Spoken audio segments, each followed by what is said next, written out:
Greetings and good vibes, everybody. Hey, happy Friday. It's your girl Meg, host of Freedom brought to you by the Leon Block Independent Media. I'm an investigative reporter, and I'm here to expose the hard truths that officials work tirelessly to hide from us. It's time to shed light and provide a way for citizens to take their lives back. We want freedom for all. We cover topics like police officer-involved cases and cases of police brutality, incidents of racism, world issues and news, resources to provide you with the tools to know your rights, and more. Don't forget to like and follow us on Facebook and YouTube to listen and watch us on the daily. Search the Leon Block Independent Media or just search Freedom for All. It's all about building and sharing knowledge, y'all. We must empower, connect, build community, and show unity. For on the path we meditate, to keep being we celebrate, for in spirit we liberate, so we may educate, because to guide we must educate. Now sit back and enjoy the show.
Good evening, everyone. Welcome back.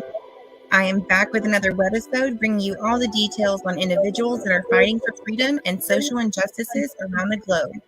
Know that at the Leon Block, that is one of our sole purposes, to shed light into a dark world that others feel too uncomfortable to talk about. We are here to get uncomfortable, to elevate to our larger realm of consciousness, to arm ourselves with knowledge, because if we don't know better, we can't do better. If we aren't in the know, we can't demand change appropriately. We must be clear and understand what the fundamental problem is, and understand that the root of the problem is the system. The only way we will ever have change and reform of these systemic disparities is if we bring in clear, competent leaders and commit to the long haul. This is a marathon, not a sprint. We must connect through community because our communities are hurting. Compassion, layers of support, and to show more grace and humanity. At the Leon Block, we are on a mission to bridge the gap between our community resources and the communities that need those resources the most. Whether that be in our backyard or yours, that is our purpose, to be the bridge. We could not do what we do without your donations and support. Our payment options are scrolling at the bottom of the screen. Also, don't forget to set your notifications so when we're live, and to like and subscribe for more of your favorite social injustice freedom fighter.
and fight. Yeah. Organize your fight.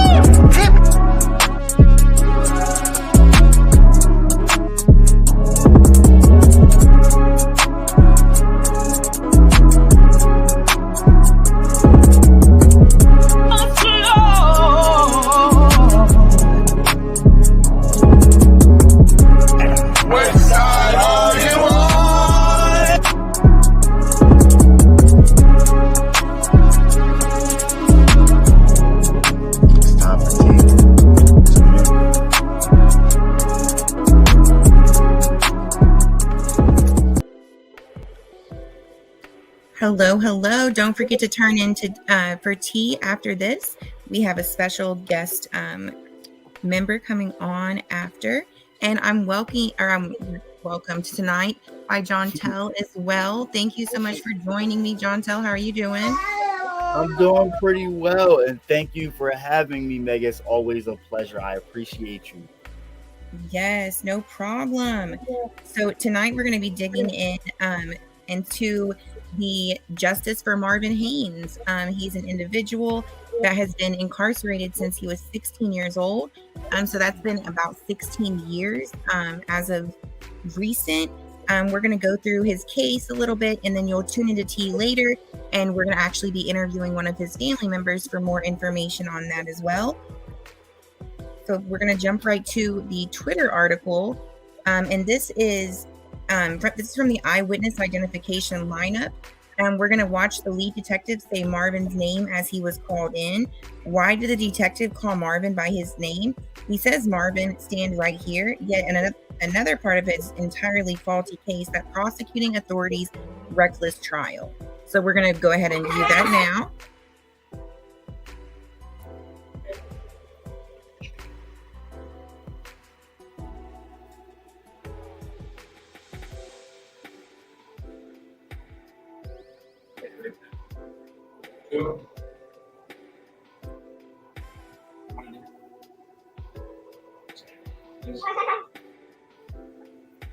Number 3.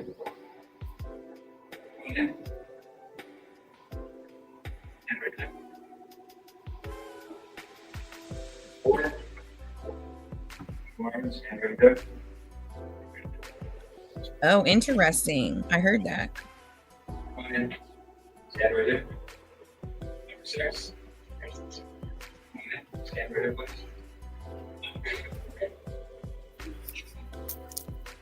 Welcome, Chaz, to the show. Thanks for joining us. How you doing today? I'm doing good. So you probably know more about this case as I'm just now finding out about it. But this happened in your home state in Minnesota, right? Yes, it did. In Minneapolis. Gotcha. And have you seen this video that we're watching now from the identification lineup? I think I've seen this one. So in situations of questioning, they're never supposed to state the person's name because it can be, definitely used against them. With this situation, they said Marvin twice, which was kind of odd to me. Sure. And so we can go over now to the story. We found this at Justice for Marvin Haynes 16.com.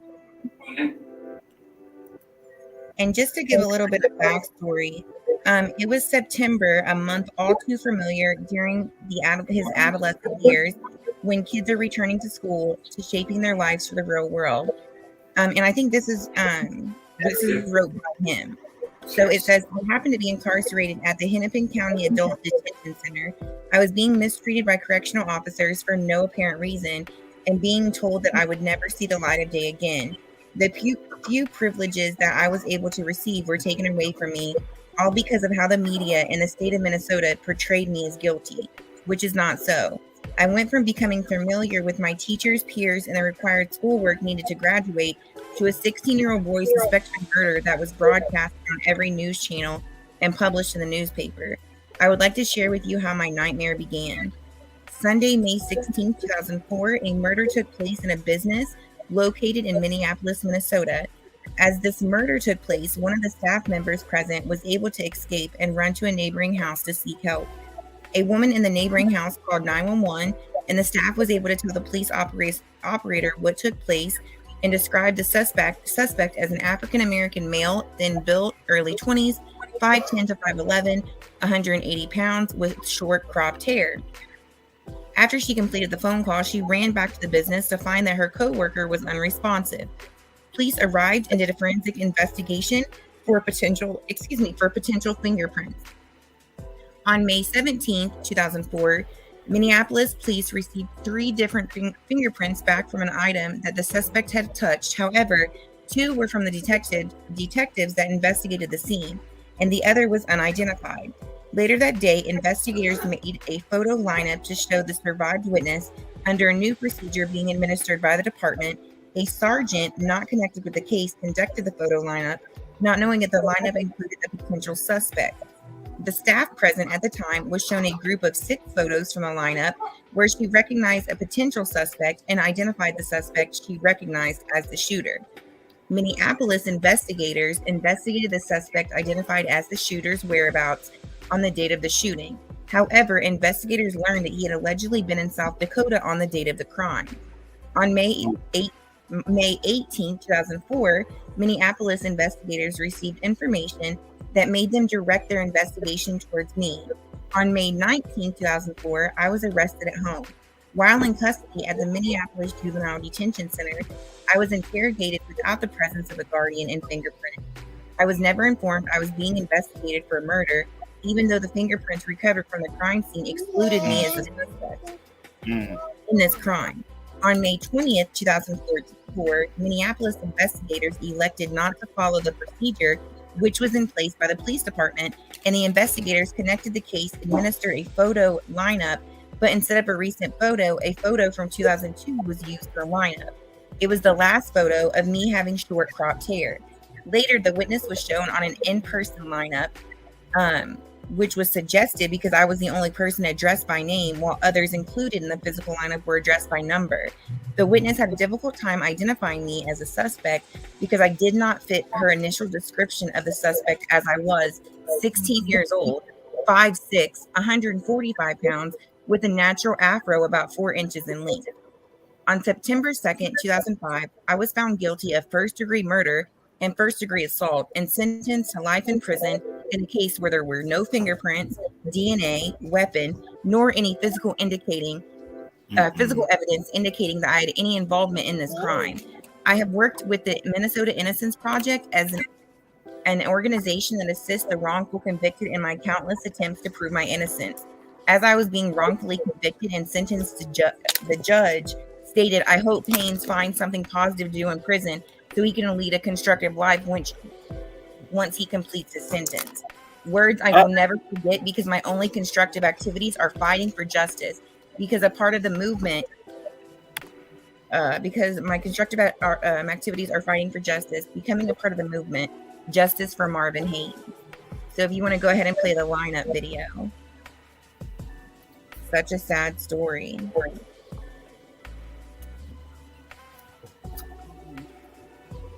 The Twitter lineup video?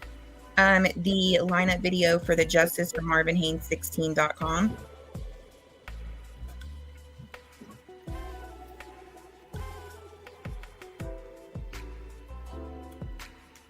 I'm trying to see where you see that at. Oh, hold on just a second. I'll resend it to you. Is it the Justice Jones video? Let me see. It was the one you had sent me, Jonto. We send so much information back and forth to each other. We get lost in transit. It gets confusing. Y'all know me. It's a running joke between us that there's always a whole bunch of tabs open. Now viewers know they ain't supposed to know this stuff now. Yes, and I sent it back to you in the messenger chat. Got you. So this one. Yeah. Oh yes, that was another one that we found. I forgot all about that one. Or no, that's not it. This is the Marvin Jones. Right. Marvin Jones.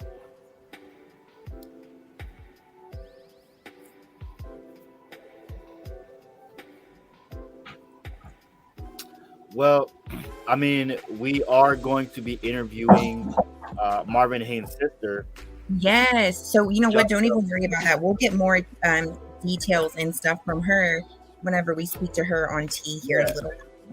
Yeah, she So actually messaged me, so she's waiting. She's ready and ready to go. yes. So at about 8:45 Eastern Standard Time, 7:45 Central Standard Time, we will be going live streaming to Facebook, YouTube, and Twitter to interview Marvina Haynes. Is that correct, Chaz?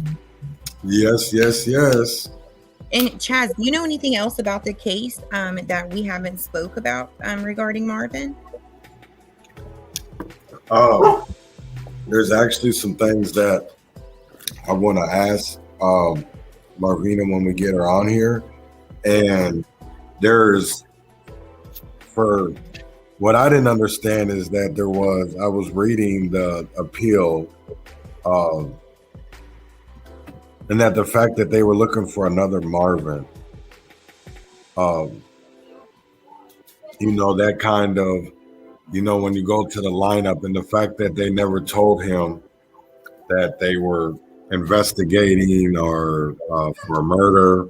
And again, this is a juvenile, so Minneapolis police are not allowed to question juveniles, and again, broke laws.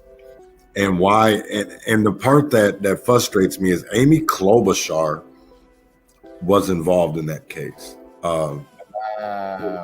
in Marvin's case, and that really frustrates me because of the fact of she has done a lot of our youth, our black youth, our black men wrong, and we still continue to vote for people like that. And I don't want to bring up politics in that, but I just wanted to show we have to arm ourselves with knowledge. Knowledge is power. Right. So we definitely have to know better to do better. So I always appreciate that aspect from you. Because it really bugs me that we have our innocent youth locked up, and these are attorney generals, prosecutors that we're voting for that have literally screwed our youth, our futures over. And that's why I really want to get into a conversation with her, because she does a lot of great work for the incarcerated, even people that are outside, that are on probation, parole. So it's going to be an incredible story, something that people can get involved in, and something that people can help with.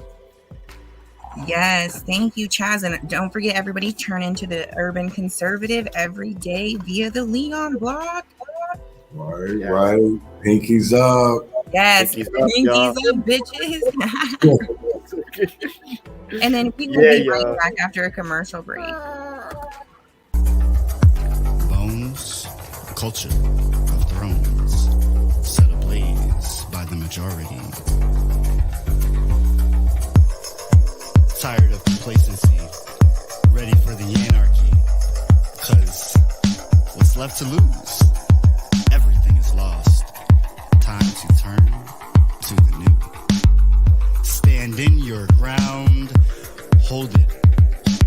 Man-made earthquakes shake their foundation of centuries of colonies. Time for erasure of stains. Questions. Whys. What abouts?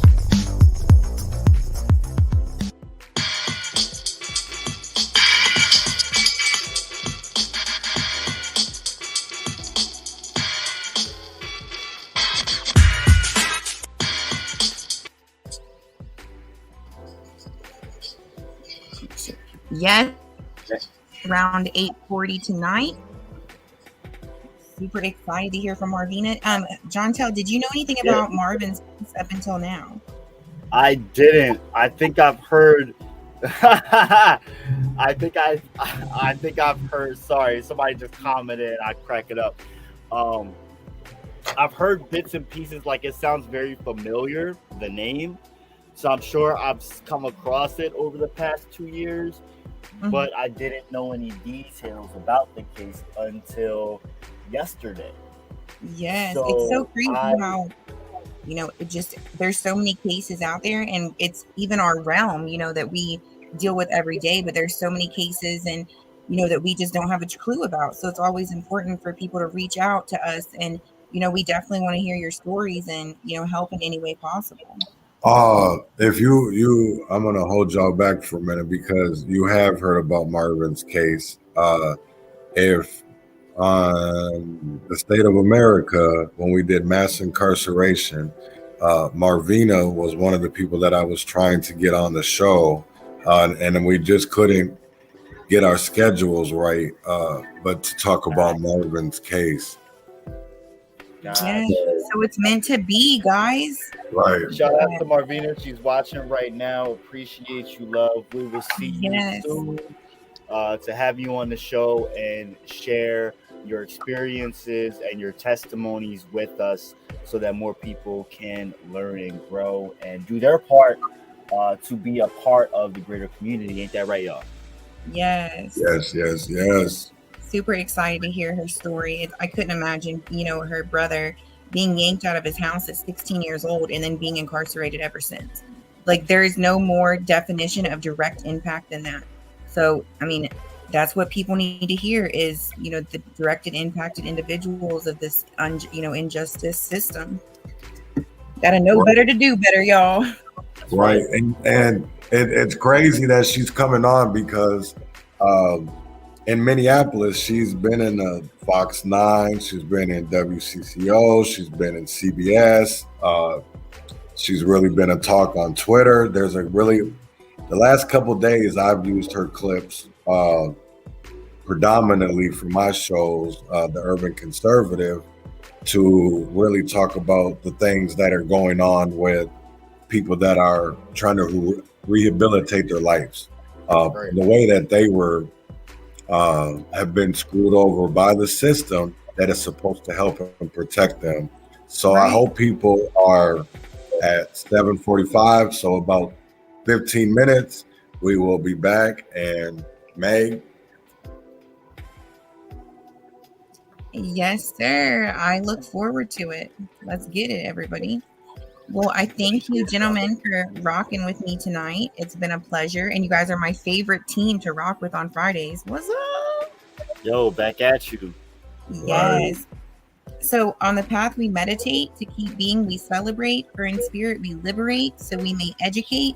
To guide we must educate. It's been a pleasure, everyone. I hope you enjoyed, was entertained, and educated. Have a great night.